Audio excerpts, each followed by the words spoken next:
Hi everyone, welcome back to another video from Crypto Basics. In today's episode, I'm going to be showing you how to sign out or log out of CoinMarketCap application. So let's dive into the video right away. Launch open your CoinMarketCap application and make sure that you're inside the main homepage. If you're logged into the account, your display will look something like this. From the main homepage, tap on the profile picture located at the top right hand corner, and then in the expanded menu you will be able to see several options.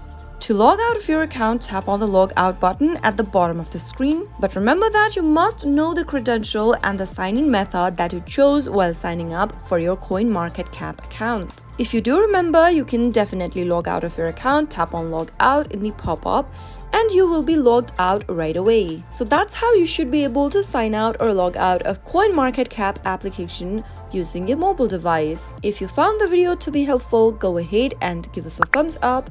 Don't forget to subscribe to our channel by hitting the subscribe button. Press on the bell icon so that you'll never miss another upcoming upload from us. I will see you again in the next video. Goodbye till then.